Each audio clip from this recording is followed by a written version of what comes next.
الحمد لله الذي شرف العلم والعلماء والصلاة والسلام على حبيبه المصطفى وعلى آله وأصحابه أجمعين. أما بعد فأعوذ بالله من الشيطان الرجيم. بسم الله الرحمن الرحيم. كنتم خير أمة أخرجت للناس تأمرون بالمعروف وتنهون عن المنكر وتؤمنون بالله. صدق الله العظيم وصدق رسوله النبي الكريم الأمين. إن الله وملائكته يصلون على النبي يا أيها الذين آمنوا صلوا عليه وسلموا تسليما. الصلاة والسلام عليك يا سيدي يا رسول الله وعلى آلك وأصحابك يا حبيب الله. الصلاة والسلام عليك يا سيدي يا خاتم النبيين وعلى آلك وأصحابك يا سيدي يا خاتم المعصومين. مولاي صل وسلم دائما أبدا على حبيبك خير الخلق كلهم. لي خمسة أطفي بها حر الوباء الحاتمة المصطفى والمرتضى وابناهما والفاطمة رضی اللہ تعالی عنہ. اللہ تبارک و تعالی جل جلالہ وعم نوالہ واتم قرآنہ وعظم شانہ وجل ذکرہ وعز اسمہ کی حمد و ثنا اور حضور سرور کائنات مفخر موجودات زینت بزم کائنات دستگیر جہاں غم گسار زماں سید سروراں حامی بے کساں قائد المرسلین خاتم النبیین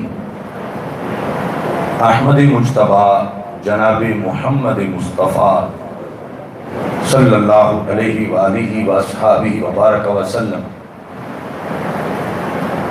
کہ دربار گوہر بار میں ہدیہ درود و سلام عرض کرنے کے بعد السلام علیکم ورحمۃ اللہ وبرکاتہ. رب ذوالجلال کے فضل اور توفیق سے جامعہ صراط مستقیم میں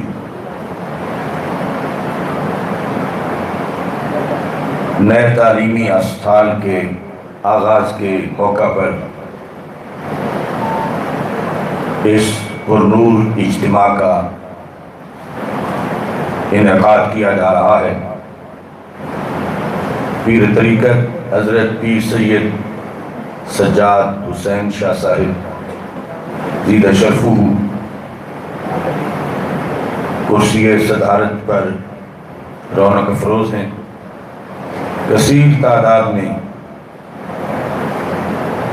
علماء و مشائخ ائمہ و خطباء جلوہ گر ہیں. تحریک لبیک یا رسول اللہ صلی اللہ علیہ وسلم اور تحریک صراط مستقیم کے مقامی اور مرکزی قائدین رونق افروز ہیں. میری دعا ہے خالق کائنات جل جلالہ محترم ہمت خان رحمہ اللہ تعالی اور ان کی اہلیہ محترمہ مرحومہ کو فردوس میں بلند مقام عطا فرمائے. اور جس مقصد کے لیے انہوں نے یہ زمین وقف کی اور یہ سلسلہ شروع ہوا اور پھر ماسٹر محمد مشتاق صاحب اور مختار صاحب اور دیگر احباب کی کاوشوں سے یہ سلسلہ جاری ہوا. یقیناً مرحومین کی قبروں میں ان کو اس کا ثواب پہنچ رہا ہے. اور یہاں پر استاد العلماء مفتی محمد سجاد احمد جلالی صاحب، فخر القراء قاری محمد مبشر حسین جلالی صاحب، قاری محمد رضوان جلالی صاحب، یہ اساتذہ دن رات محنت سے دین متین کے مختلف شعبات کو چلا رہے ہیں۔ رب ذوالجلال تمام معاونین، منتظمین، مدرسین، متعلمین کی کاوشوں کو اپنے دربار میں قبول فرمائے۔ چونکہ یہ تقریب افتتاحی ہے تو سب سے پہلے میرے ساتھ مل کے افتتاح کے لیے چند کلمات حصول برکت کے لیے پڑھ لیں، سارے پڑھیں۔ بسم اللہ الرحمن الرحیم، صلی اللہ علی حبیبہ سیدنا و مولانا محمد و آلہ و اصحابہ اجمعین۔ رب یسر ولا تعسر وتمم بالخیر وبک نستعین۔ رب یسر ولا تعسر وتمم بالخیر وبہ نستعین۔ رب یسر ولا تعسر وتمم بالخیر وبک نستعین۔ صلی اللہ علی حبیبہ سیدنا و مولانا محمد و آلہ و اصحابہ اجمعین۔ بسم اللہ والحمد للہ محمد الرسول اللہ، لا قوة الا باللہ۔ بسم اللہ علی دینی و نفسی، بسم اللہ علی اہلی و مالی، بسم اللہ علی کل شیء اعطانیہ ربی، بسم اللہ افتتحت وعلی اللہ توکلت، بسم اللہ افتتحت وعلی اللہ توکلت، بسم اللہ افتتحت وعلی اللہ توکلت۔ صلی اللہ علی حبیبہ سیدنا و مولانا محمد و آلہ و اصحابہ اجمعین۔ رب اشرح لی صدری ویسر لی امری واحلل عقدۃ من لسانی یفقہوا قولی۔ یا اللہ یا اللہ شفی فینا رسول اللہ، یا رحمان یا اللہ، یا ستار یا اللہ، یا غفار یا اللہ، یا کریم یا اللہ، یا رحیم یا اللہ، یا علیم یا اللہ، یا حلیم یا اللہ، یا رشید یا اللہ، یا حمید یا اللہ، یا مجید یا اللہ، یا ناصر یا اللہ، یا قادر یا اللہ، یا تواب یا اللہ، یا وہاب یا اللہ، یا اللہ یا اللہ شفی فینا رسول اللہ یا اللہ یا اللہ شفی فینا رسول اللہ صلی اللہ علی حبیبہ سیدنا و مولانا محمد و آلہ و اصحابہ اجمعین۔ رب ذوالجلال کے فضل اور توفیق سے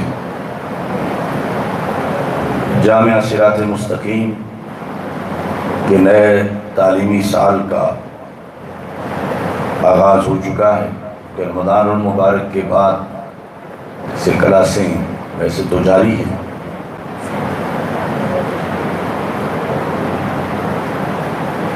ان مدارس کی ہمیں کیا ضرورت ہے، اس بات کی طرف ہم سب کو توجہ کرنے کی ضرورت ہے تاکہ ہمیں پتہ چلے کہ یہ کتنا بڑا کام ہے، کتنا ضروری ہے، اور جو لوگ ہماری جگہ پہ یہ کام کر رہے ہیں وہ ہمارا کتنا بوجھ اٹھا رہے ہیں، اور ہمیں ان کے ساتھ کس قدر وفا کرنی چاہیے۔ اس وقت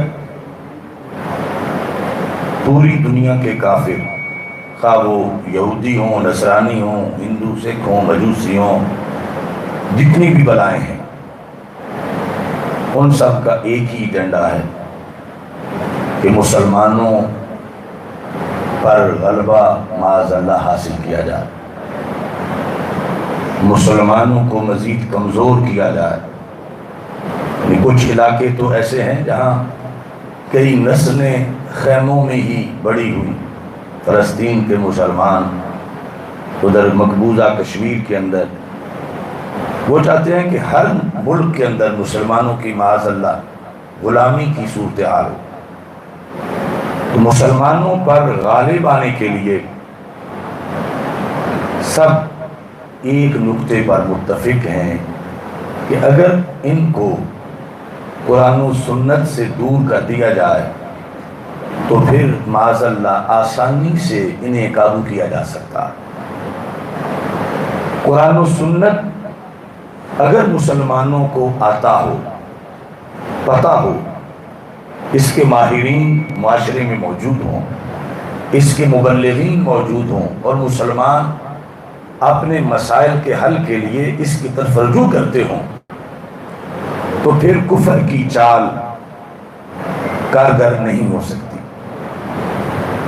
قرآن و سنت کا علم ہمارے معاشرے میں یوں ہے کہ جس طرح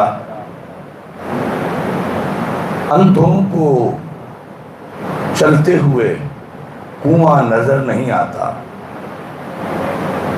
اور آنکھ والے کو کنواں نظر آتا ہے جو بڑا گہرا ہے،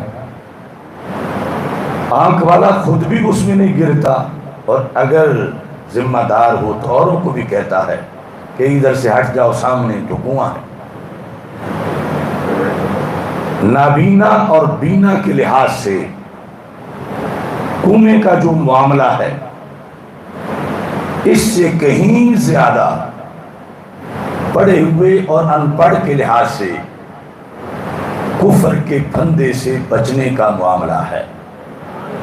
یعنی کفار نے قدم قدم پر ہمارے لیے گہرے کنویں کھودے ہوئے ہیں، اور عوام وہ نور نہیں رکھتے جب تک کہ پڑھے نہیں جو قرآن و سنت میں ہے۔ وہ ہو تو پھر پتہ چلتا ہے کہ سامنے کنواں ہے یا بالکل شاہراہ بنی ہوئی ہے۔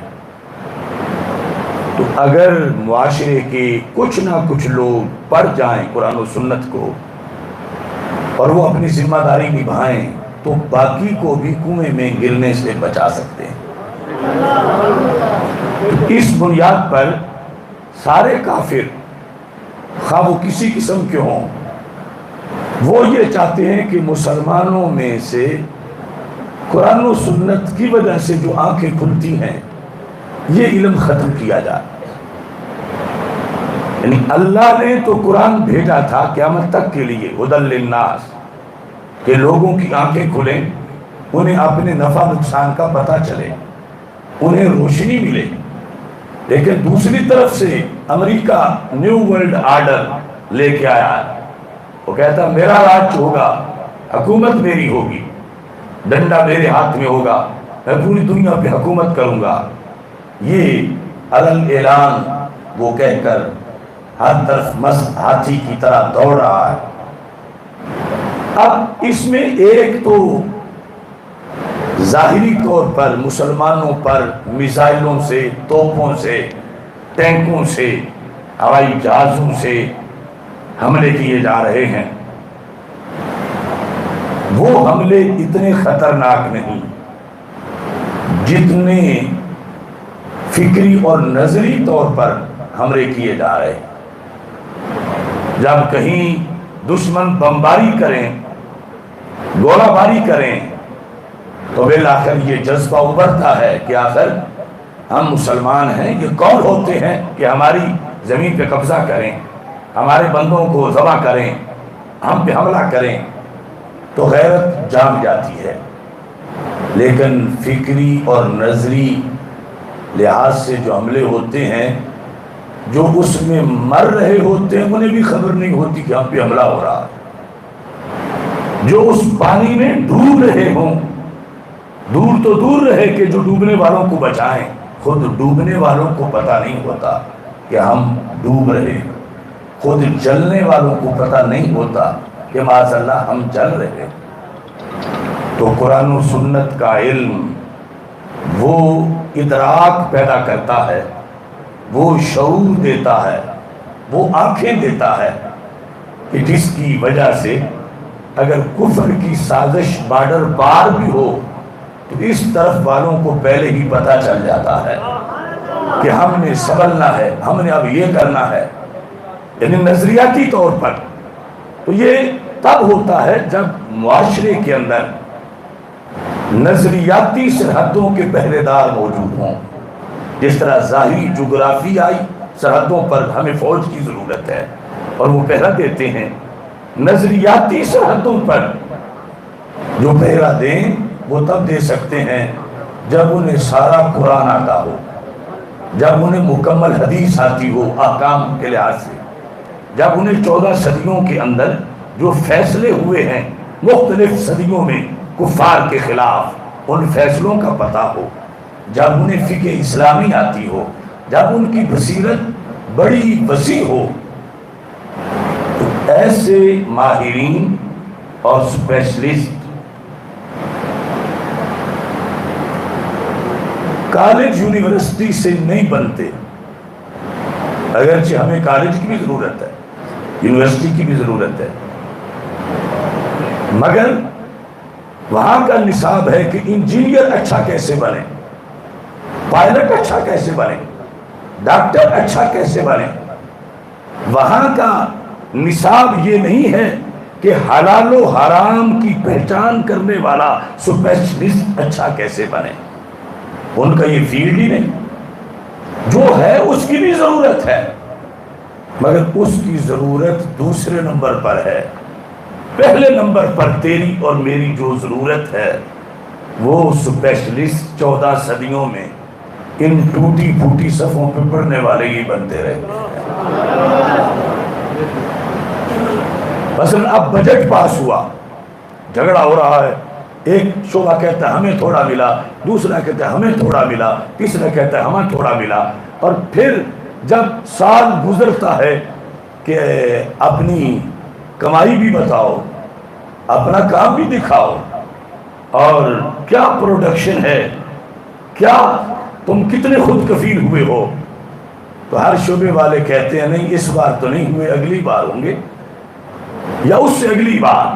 کوئی مسئلہ اہم ہو جائے تو کہتے ہیں ہمارے ماہرین نہیں، بیرونی ماہرین آئیں گے اور وہ آ کے بتائیں گے. یا مریض کو باہر لے جاؤ، یا مشینری کے لیے باہر سے منگواؤ. یہ ہوتا ہے. اربوں روپے بجٹ خرچ کر کے. اور یہ جو بجٹ پاس ہوا، کیا اس میں یہ سنا آپ نے کہ یہ دینی مدارس کے لیے اتنا ہے؟ کالجوں کا ہے، یونیورسٹیوں کا ہے، سکولوں کا ہے. اور دینی مدارس والے وہ آپ لوگ ہیں جو کما کے محنت مشقت سے تھوڑا تھوڑا دین کے لیے بھی دیتے ہو، اور 14 صدیوں میں دین کا سلسلہ یوں جاری اور ساری نظر آ رہا ہے. بادشاہ الا ماشاءاللہ 14 صدیوں میں اکثریت وہی ہوئی ہے کہ جنہوں نے چلتا کام روکا ہے، جنہوں نے دین کے لیے رکاوٹیں کھڑی کی، جنہوں نے قرآن و سنت کے علم سے لوگوں کو دور کرنے کی کوشش کی ہے. جس طرح کہ اب بھی پورے لو لشکر کے ساتھ مدرسہ، مسجد، عالم دین کا گلا دبانے کی کوششیں ہو رہی ہیں. اب ادھر اربوں روپے کا بجٹ ہے، مگر مشکل پڑے تو کہتے ہیں ماہرین بیرون ملک سے آئیں گے، اور ادھر 100 روپے کا بجٹ بھی حکومت نہیں دے رہی، اور اپنے آپ تم کر رہے ہو. اور جب سے تم نے ہوش سنبھالا ہے، کوئی ایک مثال بتا دو کہ دین کا کوئی مسئلہ پیدا ہوا ہو اور اشتہار آ گیا ہو کہ پاکستان کا عالم دین تو جواب نہیں دے سکا، بیرون ملک سے عالم آئے گا تو جواب دے گا. کبھی ایک بار بھی ایسا ہوا؟ اس کی کوئی مثال نہیں. تو پتہ چلا مدرسہ اپنا کام کر رہا ہے. یہ ٹھیک ہے، کہیں کمزوری، کہیں تھوڑا، کہیں زیادہ، لیکن گرانٹ کے بغیر، حکومت کے فنڈ کے بغیر اس امت کے اپنے جذبے کے ساتھ مدرسہ کام کر رہا ہے. مگر انگریز کو پھر بھی پسند نہیں کہ مدرسہ کیوں چلتا ہے، کیونکہ کبھی چور کو یہ پسند ہوا ہے کہ پہرے دار مضبوط ہو، پہرے دار کے پاس سورسز ہوں، پہرے دار کے ہاتھ لمبے ہوں، پہرے دار کا اسلحہ ٹھیک ہو. چور تو کہتا ہے کہ شروع سے پہرے دار ہو ہی نہیں، اگر ہو تو مریل سا ہو، اگر ہو تو اس کے پاس میرے مقابلے میں کوئی اسلحہ نہ ہو، یا بالکل اس کے پاس خستہ حال اسلحہ ہو. تو امریکہ اور سارے کفار کی یہ ترجیح ہے کہ پہلے تو مدرسہ نہ ہو، معاذ اللہ مسلمانوں کا، اگر ہو تو خراب سا ہو.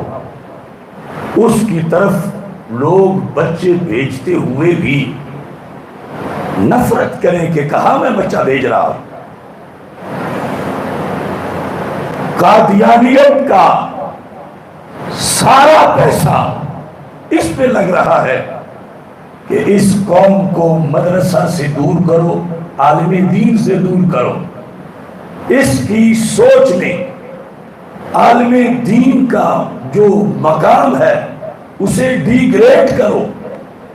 امریکہ کا سارا پیسہ اس پہ لگ رہا ہے کہ مذاق اڑے تو مسجد کا، مذاق اڑایا جائے تو مدرسہ کا، مذاق اڑے تو داڑھی کا، مذاق اڑایا جائے تو برقعے کا، مذاق اڑایا جائے تو حاجی اور نمازی کا، مذاق اڑایا جائے اہل دین کا، کہ کسی نہ کسی طرح دین سے لوگ دور ہوں، اہل دین سے لوگ دور ہوں. لیکن یہ اللہ کا وعدہ ہے، هو الذی ارسل رسولہ بالہدی ودین الحق لیظہرہ علی الدین کلہ. رب نے یہ دین بھیجا اس لیے تھا کہ اسے ہر دین پہ غالب کیا جائے. یہ غالب ہونے کے لیے آیا. ادھر یہود کہتے ہم غالب آئیں گے، سکھ کہتے ہم آئیں گے، ہندو کہتے ہم آئیں گے، مگر ہمارا اللہ کہتا ہے میرے دین والے غالب آئیں گے.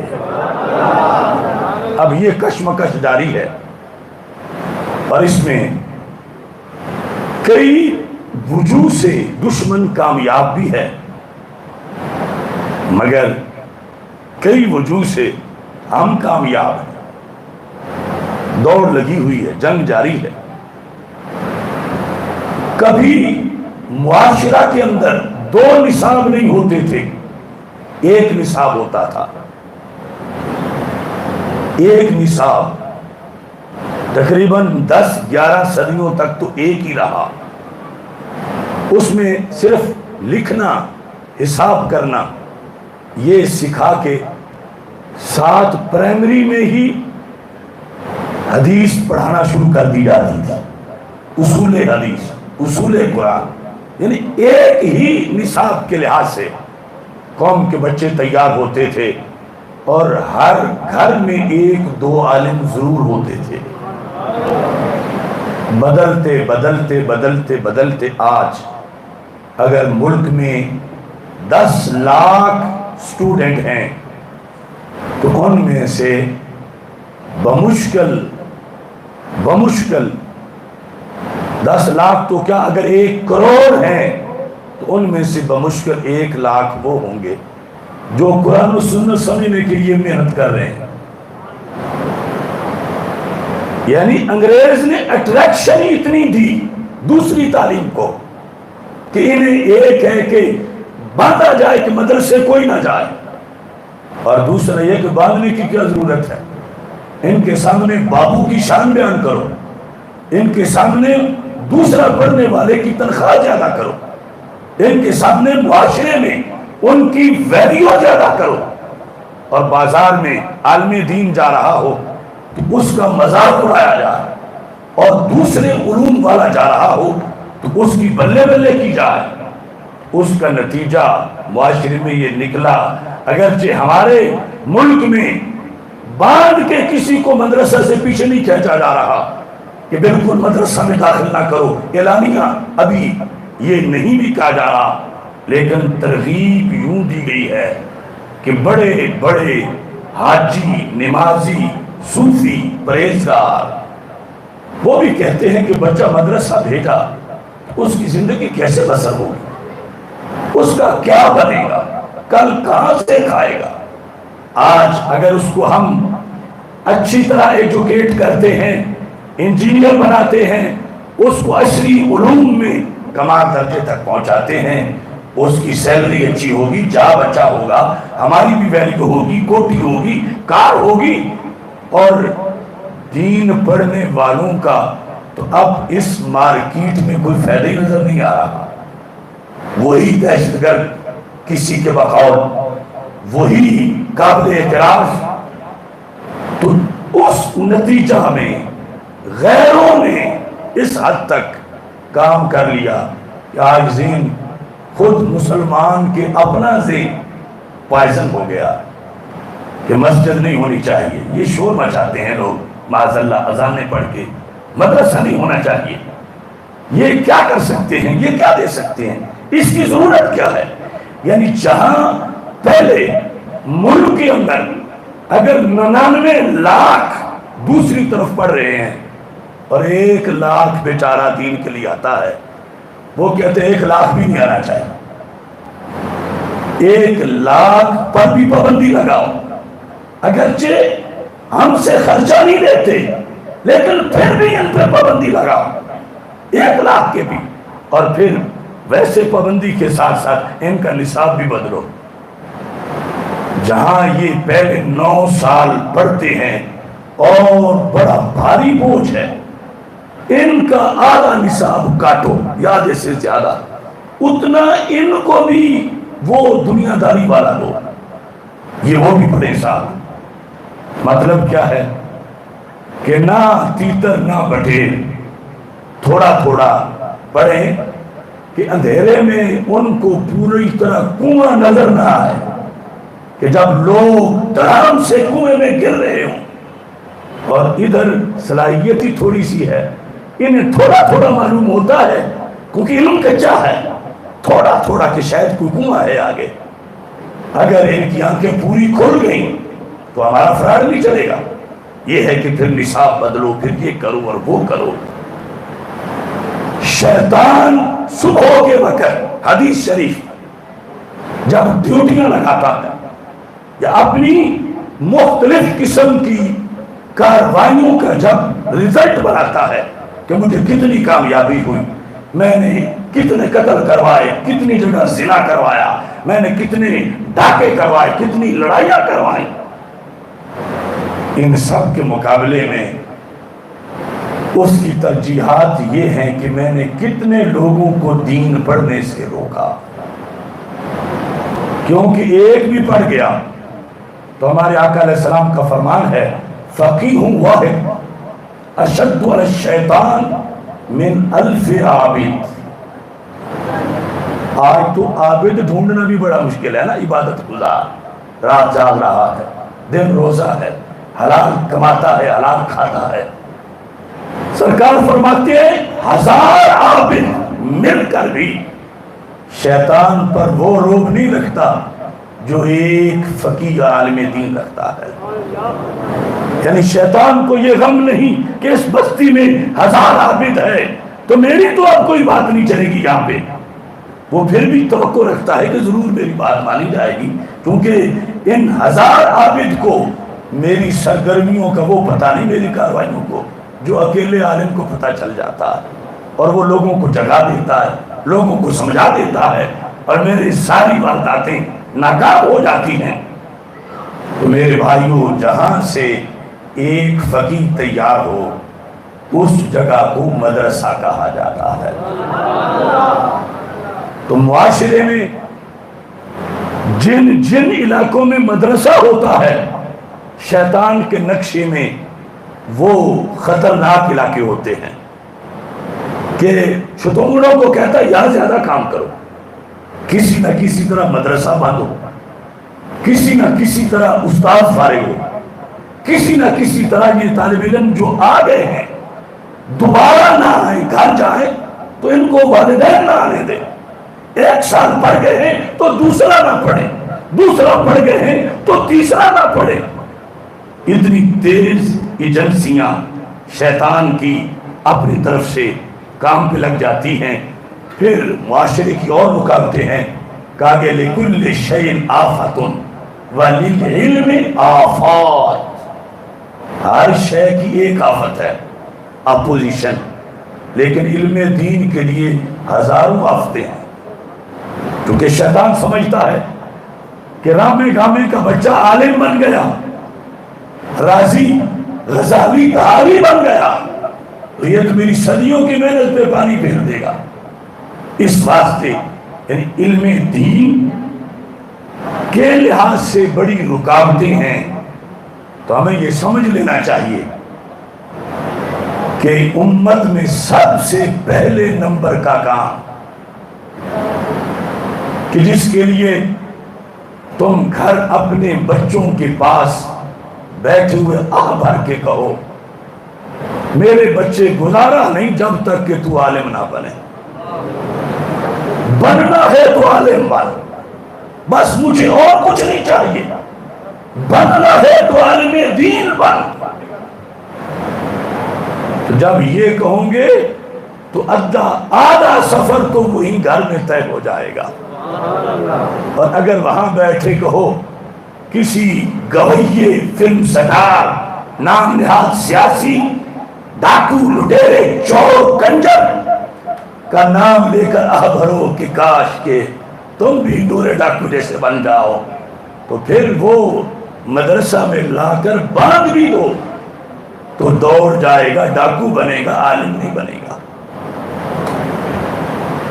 اس لیے پراپوگنڈے کی اس دنیا میں روزانہ کئی فلمیں، کئی ڈرامے، کئی سٹوریاں یود و حنود بنا کر فرضی، جس میں علم کے رستے کو ڈیگریڈ کیا گیا، وہ معاشرے میں چلا رہے ہیں کہ کوئی تو سنے گا، کوئی تو دیکھے گا، اور کوئی تو ہمارے کہنے پہ یہ رستہ چھوڑ دے گا، کیونکہ قرآن و سنت میں پاور اتنی ہے اگر کوئی پوری طرح صحیح بات آئے تو پھر اکیلا بندہ بھی لاکھوں کی کشتی کنارے لگا سکتا ہے۔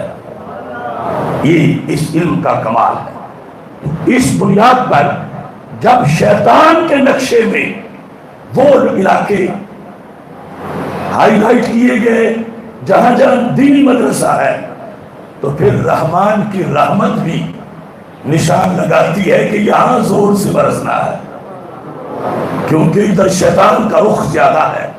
اس کے مقابلے میں ان کو ہم نے بے آسرا نہیں ہونے دینا، یہ کچھ کریں تو صحیح، کچھ نکلے تو آگے صحیح۔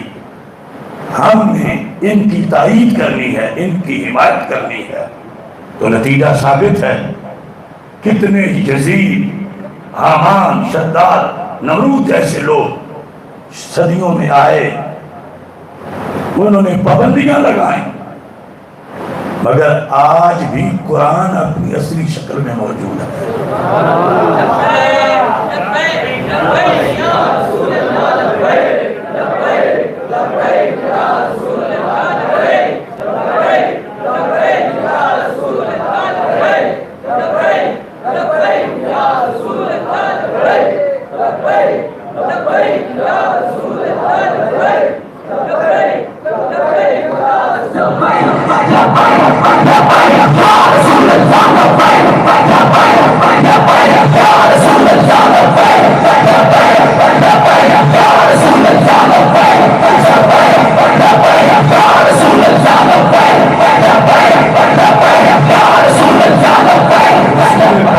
صلی اللہ علیہ وسلم کی ایک حدیث بطور سبق ہم سب کے لیے مشترکہ طور پر بیان کر کے اپنا پیغام ختم کر رہا ہوں کہ ہم اگر خود ہی مسجد، مدرسہ، عالم اور اسلامی شاعر کی طرف پشت کر دیں گے تو دوسرے تو چاہتے ہی ہیں، اور جو ایسا کرے وہ تو اسے ایڈ بھیجیں گے۔ کتنے چینل ہیں جنہیں کروڑوں ڈالر اس کے ملتے ہیں کہ تم لوگوں کو مدرسہ سے پیچھے ہٹاؤ، مسجد سے پیچھے ہٹاؤ۔ ان کا کام صرف ایک، اور ادھر ہمارے آقا علیہ السلام کی حدیث ہے، دیکھو نا، ایک باپ کہتا ہے بن سکتا ہے تو ڈاکٹر بن سکتا ہے تو انجینئر بن سکتا ہے تو جج بن، ہمارا ویسے کوئی جینا نہیں دنیا میں۔ اور سرکار فرماتے ان استطعت فکن عالما، اے میرے قیامت تک کی امتی، بن سکتا ہے تو عالم دین بن۔ یعنی کتنی بڑی سیٹ ہے کہ جس کا سرکار کو جس سے اتنا پیار ہے، ان استطاعت، اگر تجھ میں طاقت ہے، اگر تیرا بس چلتا ہے، اگر تو بن سکتا ہے، تو سرکار سب سے پہلا منصب اپنی امت میں جو دیکھنا چاہتے ہیں، ضروری دوسرے بھی ہیں، وہ بعد میں ہیں، ان استطاعت فکن عالما، جب بن سکتا ہے تو عالم بن۔ فَإِن لَمْ تَسْتَطِعْ، اور اگر وقت گزر گیا ہے، عمر بڑی ہو گئی ہے، اب 10 سال کیسے پڑھیں؟ سرکار فرماتا ہے فَكُن مُتَعَلِّمًا، عالم نہیں بن سکتا تو طالب علم بن۔ لیکن عالم کے لیے تو پورا نصاب پڑھ کے فارغ ہو جانا شرط ہے، لیکن طالب علم کے لیے تو یہ ہے جو بھی 2 لائنیں پڑھے وہ بھی طالب علم ہے، 4 لائنیں ترجمہ پڑھے وہ بھی طالب علم ہے، 24 گھنٹے میں سے آدھا گھنٹہ دین کو دے وہ بھی طالب علم ہے۔ سرکار فرماتے ہیں اِن لَمْ تَسْتَطِعْ فَكُن مُتَعَلِّمًا، اگر عالم نہیں بن سکتا تو طالب علم بن جا۔ پھر فَإِن لَمْ تَسْتَطِعْ، اگر تیری قسمت میں سٹوڈنٹ بننا بھی نہیں، طالب علم بننا بھی نہیں ہے، فرمایا فَأَحِبَّهُمْ، پھر تب نجات پائے گا کہ ان دونوں شعبوں سے پیار کر۔ فَأَحِبَّهُمْ، عالم اور متعلم سے پیار کر۔ فَإِن لَمْ تَسْتَطِعْ، اور پیار کرنا بھی تو کوئی آسان نہیں ہوتا۔ بعض لوگوں کو چسکا ہی یہ ہے کہ گھر بیٹھے بھی دین کے خلاف بولیں، عالم کے خلاف بولیں، متعلم کے خلاف بولیں، تو اگر محبت ہوگی تو پھر تو زبان کو روکنا پڑے گا، پھر دل میں پیار رکھنا پڑے گا، اوروں کو بھی قائل کرنا پڑے گا کہ میرا بیٹا حافظ بن رہا ہے، عالم بن رہا ہے، تو بھی ایک بیٹا حافظ بنا، میں ایک مدرسہ کے چلنے میں تعاون اتنا کرتا ہوں، تو بھی کر، یہ ہے فاحبہ۔ سرکار فرماتے ہیں فَإِن لَمْ تَسْتَطِعْ، اگر محبت بھی کرنا مہنگا پڑتا ہے، مشکل ہے، تو فرمایا آگے نجات کی صرف ایک سیٹ رہ گئی ہے، وہ ہے تو پھر جنت ملے گی، اگر وہ بھی نہیں تو پھر تو ہلاک ہو جائے گا۔ وہ کون سی ہے؟ فرمایا اگر بن سکتا ہے تو عالم بن، نہیں بن سکا تو متعلم بن، نہیں بن سکا متعلم تو ان سے پیار کر، اور اگر پیار بھی نہیں کر سکا فلا تبغضہم، پھر دل میں ان کا بغض نہ رکھ۔ یہ دو جدا چیزیں ہیں، پیار کرنے کا سٹیٹس پہلے ہے، وہ بھی نہیں، بغض نہ رکھے ان کا سینے میں۔ کیوں؟ فرمایا اگر بغض ہوگا تو نجات تو نہیں پائے گا، یہ بغض تجھے لے ڈوبے گا۔ تو یہ چار جو منصب ہیں کامیابی کے، آگے پانچواں ہے ہلاکت کا۔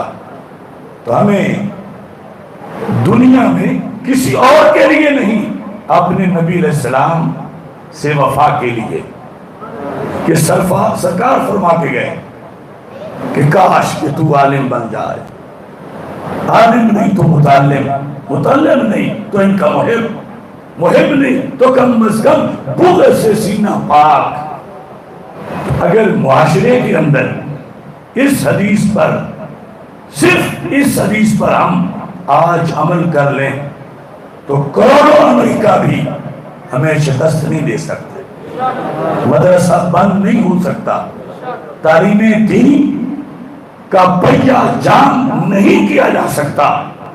اور آج 14 صدیوں کے گزر جانے کے باوجود اگر ہے دین تو وہ ان چار طبقات کی وجہ سے ہے، کہ پانچویں طرف جو گیا وہ تو ہلاک ہوا، اور چار ہیں، کوئی عالم ہے، کوئی متعلم ہے، کسی نے زمین دی ہے، کسی نے تعمیر کر دیا ہے، کوئی لنگر دے رہا ہے، کوئی گھر بیٹھا، کم از کم ان کا گلہ تو نہیں کرتا، بغض تو نہیں ہے، تو دین کا یہ نظام چل رہا ہے۔ اصل یہ بیس کیمپ ہے۔ کھانا کھانے کے لیے ہمیں باورچی کی ضرورت ہے، اور بڑا ماہر باورچی، روسٹ اچھا پکاتا ہو، قورمہ اچھا پکاتا ہو، ضرورت ہے اس کی۔ کسان کی ضرورت ہے، کمہار کی ضرورت ہے، لوہار کی ضرورت ہے، سارے ضروری ہیں، مگر ایک ضرورت وہ ہے، اگر وہ پوری نہ ہو تو باقی سارے غیر ضروری ہو جاتے ہیں۔ معاشرے میں باورچی ہیں، مگر پکا کے سالن سامنے رکھتے ہی پیغام پہنچا کہ اس دیہات میں تو کتے بھی کھلائے جاتے ہیں، اور یہ گوشت کتوں کا ہے۔ تو آج کا گیا گزرا مسلمان، جو اگرچہ وقت کا جنید نہیں ہے، وقت کا کو گنج بخش نہیں ہے، لیکن اتنا تو آج بھی ہے، وہ کہے گا کہ اگرچہ خوشبو تو مثالوں کی بہت آ رہی ہے، اور اس نے بڑا کرارا پکایا ہوگا، مگر یہ میرے کام کا نہیں، کیونکہ میں حلال کھاتا ہوں، حرام نہیں کھاتا۔ تو وہ ساری محنت کہاں گئی؟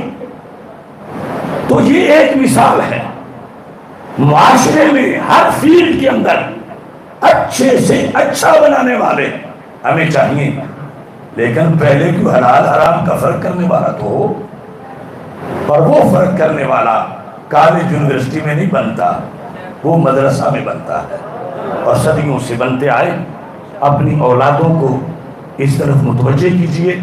میں پھر پوری انتظامیہ کو، مدرسین کو خراج تحسین پیش کرتا ہوں، اور وہ طلباء جو آج فارغ ہو رہے ہیں ان کو، ان کے والدین کو ہدیہ تبریک پیش کرتا ہوں۔ بچے جب تھوڑے سے بھی بڑے ہو جائیں تو ان کا تعاون والدین کو بڑا درکار ہوتا ہے کہ چلو اور کوئی نہیں چارہ ہی کاٹ کے لے آئے، چلو اور نہیں دکان پہ ہی جھٹ بیٹھ جائے۔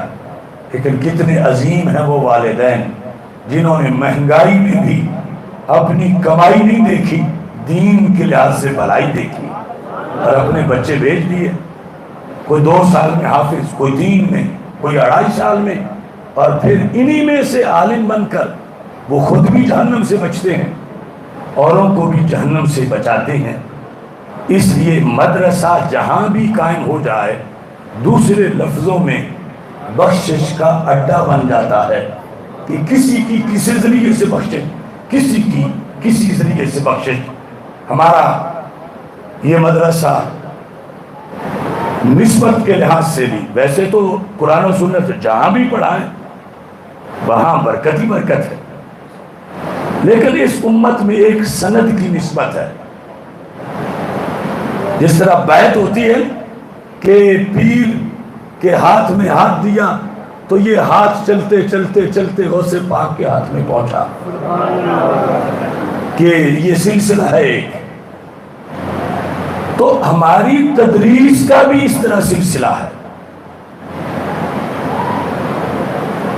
یعنی جہاں کا میں فارغ التحصیل ہوں، جو میرے استاد ہیں ان کے پاس بندہ پڑھے تو یوں ہے کہ چلتے چلتے چلتے امام احمد رضا بریلوی کے پاس پڑھ رہا ہے۔ ہمارا سلسلہ تدریس اس سمت سے گزرتا ہے، پھر ایک نہیں، پھر وہ کئی سلاسل ہیں، اور میرے سب سے بڑا سلسلہ اجازت تدریس، جو میں اللہ کا شکر ادا کرتے کہتا ہوں کہ شاید پورے پاکستان میں 2-4 بھی اس سند پر نہ ہوں جو مجھے بغداد شریف سے میرے اساتذہ نے دی۔ سارے اس میں نام لکھے ہیں کہ فلاں نے فلاں سے پڑھا، فلاں نے فلاں سے پڑھا، یہ حضرت داؤد طائی، حسن ستی، حضرت جنید بغدادی، حضرت معروف کرخی، یہ سارے میرے سلسلہ تدریس کے اوپر شیوخ ہیں، اور چلتے چلتے میری سند حضرت حسن بصری رحمہ اللہ تعالی تک پہنچتی ہے، اور حسن بصری مولا عنہ کی شاگرد ہے، مولا علی رسول پاک صلی اللہ علیہ وسلم کے شاگرد۔ اس طرح یہ جو قرآن و سنت پڑھنے کی سند ہے اس کی علیحدہ ہے، طریقت کی علیحدہ ہے، قرآن و سنت پڑھنے کی جو سند ہے پاکستان کے اندر میری اللہ کے فضل سے یہ وہ سند ہے کہ جو مولا علی کے ذریعے دربار رسالت میں جاتی ہے۔ اس واسطے میں تو مستند علی والا ہوں، کوئی دکھائے اپنی سند، مجھے اس شخصیت نے یہ سند دی کہ جو عمر میں اس وقت 1 صدی سے زائد ہو چکے تھے، جنہیں 60 سال حضرت غوث اعظم کے دربار پہ پڑھاتے گزر چکے تھے۔ 1994 میں بندہ ناچیز ان کے پاس فارغ التحصیل ہوا اور پھر پاکستان واپس لوٹا۔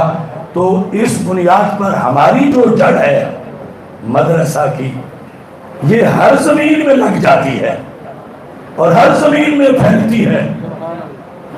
اس واسطے معاشرے کے اندر کئی لوگ ہوتے ہیں نا، وہ سوچتے ہیں یہ درس آج نہیں تو کل بند ہوا، کل نہیں تو اگلے سال بند ہوا۔ انہیں میں سمجھانے کے لیے کہہ رہا ہوں کہ یہ امیدیں چھوڑ دیں، یہ وہ درس ہے کہ جس کی جڑ بغداد شریف سے ہو کے مدینہ شریف جاتی ہے، اور بریلی شریف، بھکی شریف سے بریلی شریف، اور بریلی شریف سے یہ مدینہ منورہ جاتی ہے۔ اور انشاءاللہ یہ بابا ہمت کی ہمت کام کرتی رہے گی اور یہ فیض جاری رہے گا۔ اب جن طلباء کی دستار کا پروگرام ہے ان کے نام لے اور شاہ صاحب دستار فرما دیں۔ نعرہ تکبیر، نعرہ رسالت، نعرہ رسالت، نعرہ تحقیق، نعرہ حیدری، عشق و محبت، عشق و محبت۔